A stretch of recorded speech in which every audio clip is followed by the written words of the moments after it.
این هفته خبر تو خبر داره براتون از ترکیدن پاسدار فخریزاده که یه جورایی کل نظامو برد روی ویبره و سگ و سیله های عمامه دار و بی عمامه رو انداخت به جون هم. ببینید تو استبل ولایت چطوری شیخ فری رو بردن زیر اخیه.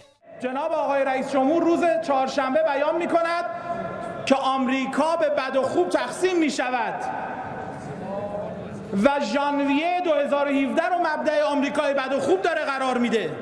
خب معلومه که در چهارشنبه رئیس جمهور ما پیام ضعف مخابره بکنه و روز پنجشنبه معاون وزیر خارجه ما یک جاسوسی رو با لبخند بدرقه بکنه. در روز جمعه هم دشمن در عملش تردید نمیکنه. این روزها عظما و باقی جک و جونوراش بد جوری دچار کابوسن و احتمالاً از ترس جونشون به چنین شگردهایی رو آوردن.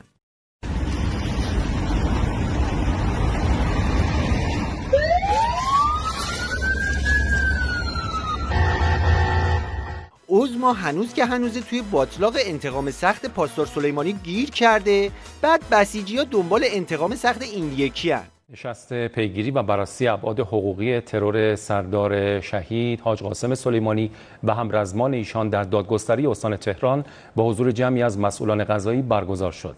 در این نشست بازپرس ویژه رسیدگی کننده به پرونده ترور سردار شهید سلیمانی از تشکیل کمیته تعقیب و ردیابی متهمان پرونده ترور سردار شهید سلیمانی و همراهان ایشان در دادسرای تهران خبر داد. آخوندا هر وقت که اومدن انتقام سخت بگیرن به چنین سرنوشتی دچار شدن.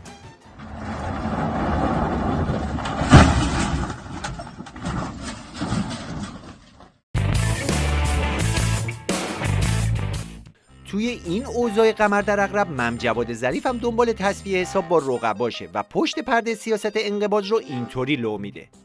بعضی دوستان میرن نه به چین، حتی به آمریکا گرا میدن که با ما بهتر میتونین کار بکنین.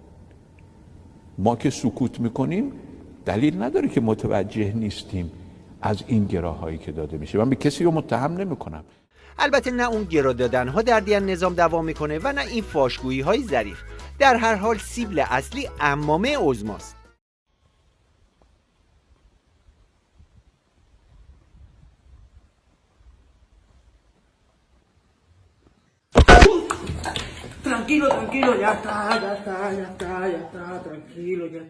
تو روزایی که شیخ فری میخواد آب نظام رو با نتیجه انتخابات آمریکا گرم کنه، این بوفالوی ولایت به صحنه اومده تا باند رقیب رو اینطوری بفرسته توی چرخ گوشت.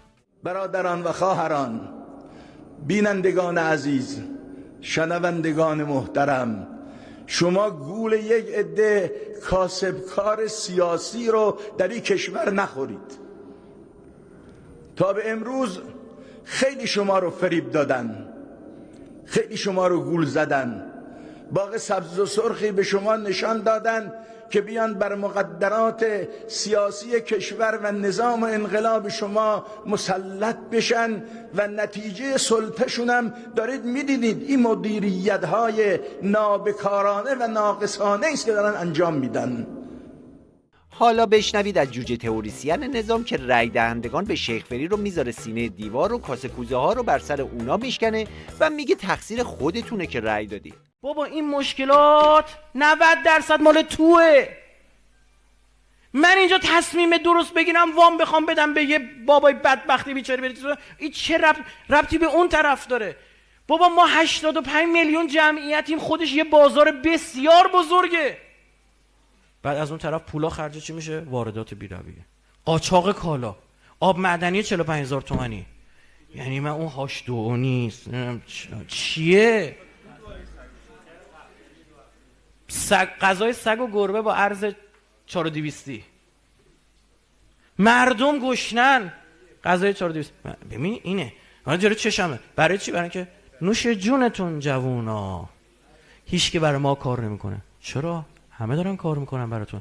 این حاصل انتخاب خودته. این رأس بزرگتر لاریجانی هم اومد نظر کارشناسی بده، کل ملق زد. ببینید چطور نظام رو با گاو مقایسه میکنه. من شنیدم بعضی از بزرگان مسئولین ما گفتن اگر بایدن یه تصمیم بگیره مسائل ایران و آمریکا حل میشه. مسائل ایران و آمریکا حل نمیشه. نه به خاطر ما، به خاطر سیاست های اوناست. اونها ما رو میخوان تبدیل به گاو شیری کنن. آره اگه ما تصمیم بگیریم گاو شیری بشیم اصلا کلا مسئله حل میشه، مشکل نداره. حالا این وسط شیخ فری رو ببینید که همچنان توی فاز خالی بندی و مشغول بافندگیه. و بعد امروز رسیدیم به یک نقطه مطلوب. ICU های ما مجهز. اعلام شد که در این دوره 8-9 ماهه کرونا حدود 2178 تخت ICU اضافه شده. خب این رقم بسیار مهمیه.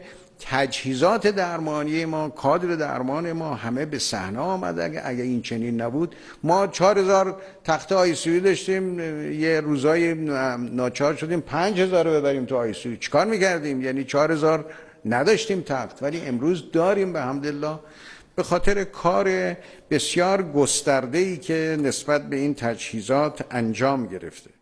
مهار کرونا توسط شیخ فری شبیه کاریه که این بابا انجام میده، همینقدر واقعی.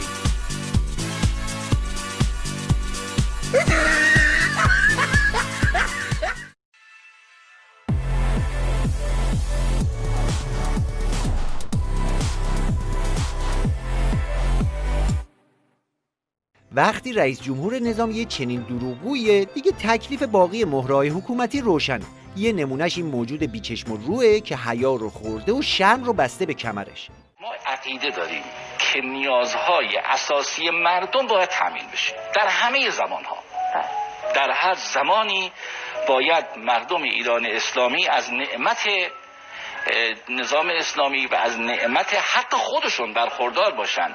یعنی در واقع نیازهای اساسی، کالای اساسی اولین مواردی هست که مورد نیاز مردم هست. یعنی ما باید با تمام توان از این به این وظیفه عمل کنیم، یعنی هم دولت هم مجلس، که در ایران اسلامی هیچ خانواده هیچ فردی نباشد که محتاج شام شب باشه. سفرهش باید پر باشه. یعنی از سفره مردم باید کم نشه، مخصوصا محرومین و مستضعفین.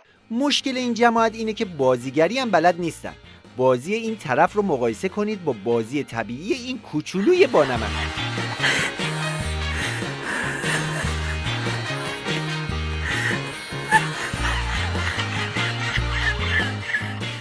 اونی که توسط این دوزها پر شده سفره مردم نبوده، بلکه جیب آخوندا بوده.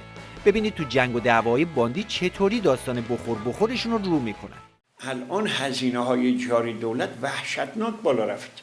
هر دولتی میاد، هر رئیس جمهور میاد، یه تیمی رو که قبلا قول داده بود در ستادش بود میاره تو نهاد ریاست جمهوری.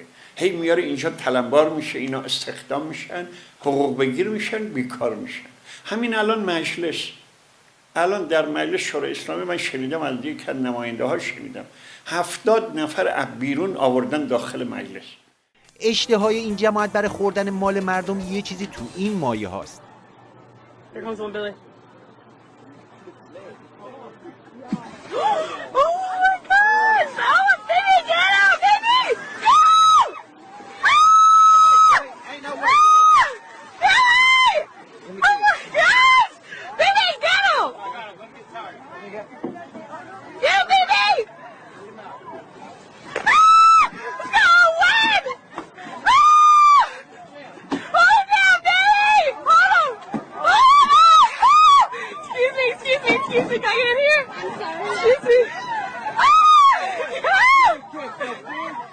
این جوجه آخوند پر رو هم که معلومه چند واحد دجالگری پاس کرده، دزدی و مال مردم خوری رو اینجوری تئوریزه میکنه.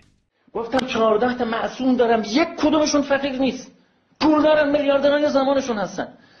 برادر امام صادق علیه السلام داره میره نمیدونم بغداد که خیانت کنه، امام میدونه، شاگردای امام هم میدونن، اومدن بهش گفتن برادر داداش، امام آورده اندازه کل آن چیزی که قرار هارون رشید بهش بده به بهانه خرج سفر بهش میده. میگه شما داری میدون. گفتن آقا این اندازه پول برای نفری که داره میده که زیرا به شما رو بزنه. گفت خواستم این رو حق چیز رو براش تمام بکنم، حجتم براش تمام بکنم. چقدر داشته؟ خب تو قرار امام صادق باشی تو این جامعه. البته از این دزدی‌ها چیزی عاید آخوندا نمیشه و همه چیز رو عمامه خودشون خراب میشه. به زودی چوبشو میخورن.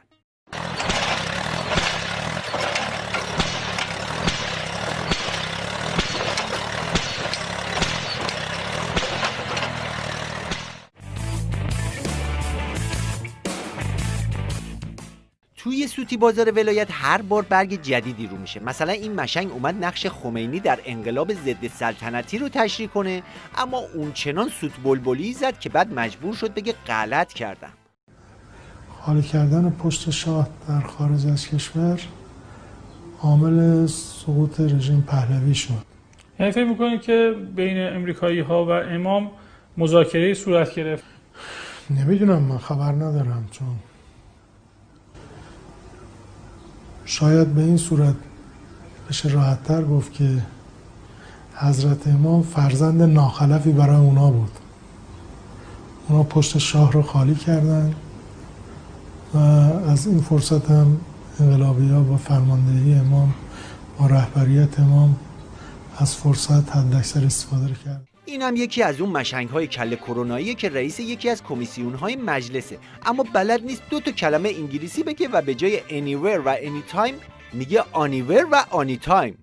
دشمن اجازه دادیم که در تمام مکان‌ها و در هر زمانی بتوانن از هر جایی که میخوان بازدید کنن. یعنی بازدیدهای بی سابقه خود آژانس و آنیتایم. آنیور و آنیتایم این عین کلمه‌ایه که درش به کار رفت، یعنی ما ترجمه نمی‌کنیم. ترس از خشم مردم و آینده نظام بدجوری آخوندا رو به حول و بلا انداخته. این همه روزه محبوبیت و اقتدار و این حرفا میخونن، اما آخرش به جایی نمیرسن و ترسشون اینجوری میزنه بیرون. آمدیم این بابا رئیس جمهور ترامپ نرفت، موند. آمدیم اون یکی که بعدش ما خیال میکنیم میاد بهتر میشه، او آمد و بدتر کرد.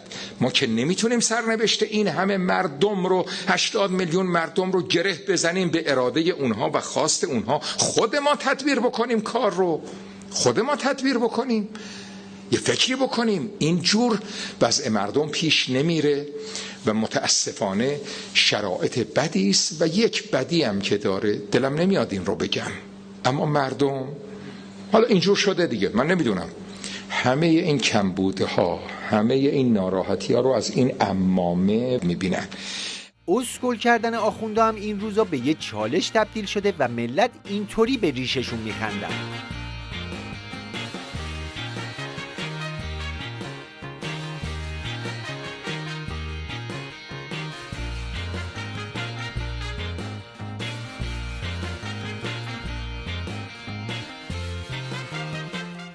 اینجوری میشه که آخوندا بیخیال عبا و عمامه و منبر میشن و مثل این سوباسای عمامه دار میزنن تو خط شوت یه ضرب.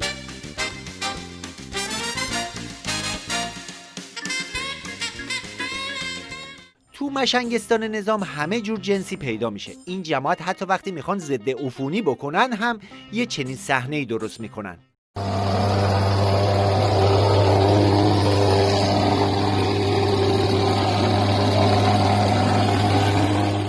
حالا که صحبت از ضد عفونی شد، این نمونه رو هم ببینید که در نوع خودش منحصر به فرده.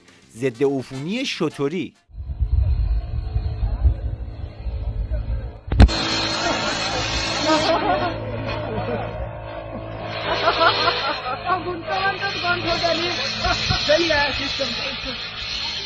این هم یه خودروی مجهز داخلی با آپشن‌های متنوع در ماه‌های پایانی سال جهش تولید.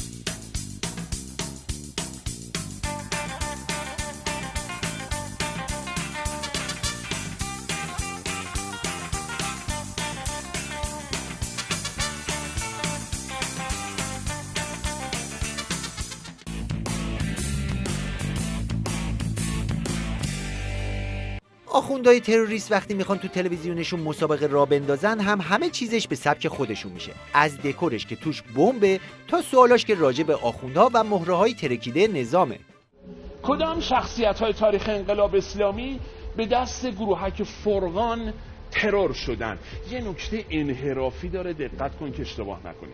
پس اونایی رو انتخاب خواهی کرد که فرقان ترورشون کرده.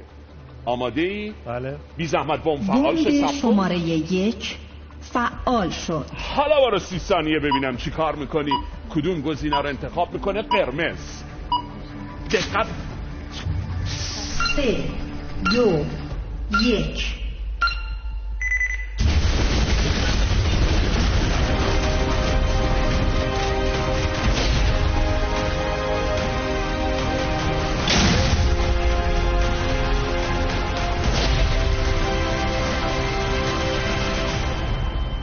به شرکت کننده. تیوی ریش در هفته‌ای که گذشت یه دسته گل دیگه هم به آب داد. همسر فخریزاده رو آوردن تو تیوی ریش تا باهاش مصاحبه کنن، بعد تک تک جملات رو بهش دیکته کردن. تیوی ریش نگو، سوتی ریش بگو.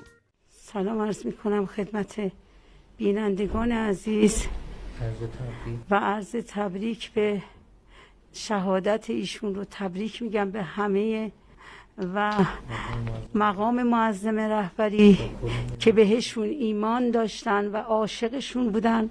اونهایی که هستن راهشون رو ادامه بدن و اجازه ندن خونشون پایمال بشه، چون مسیرش خیلی مهم بود براش و خونش رو پاش گذاشت و مسیرش ادامه پیدا.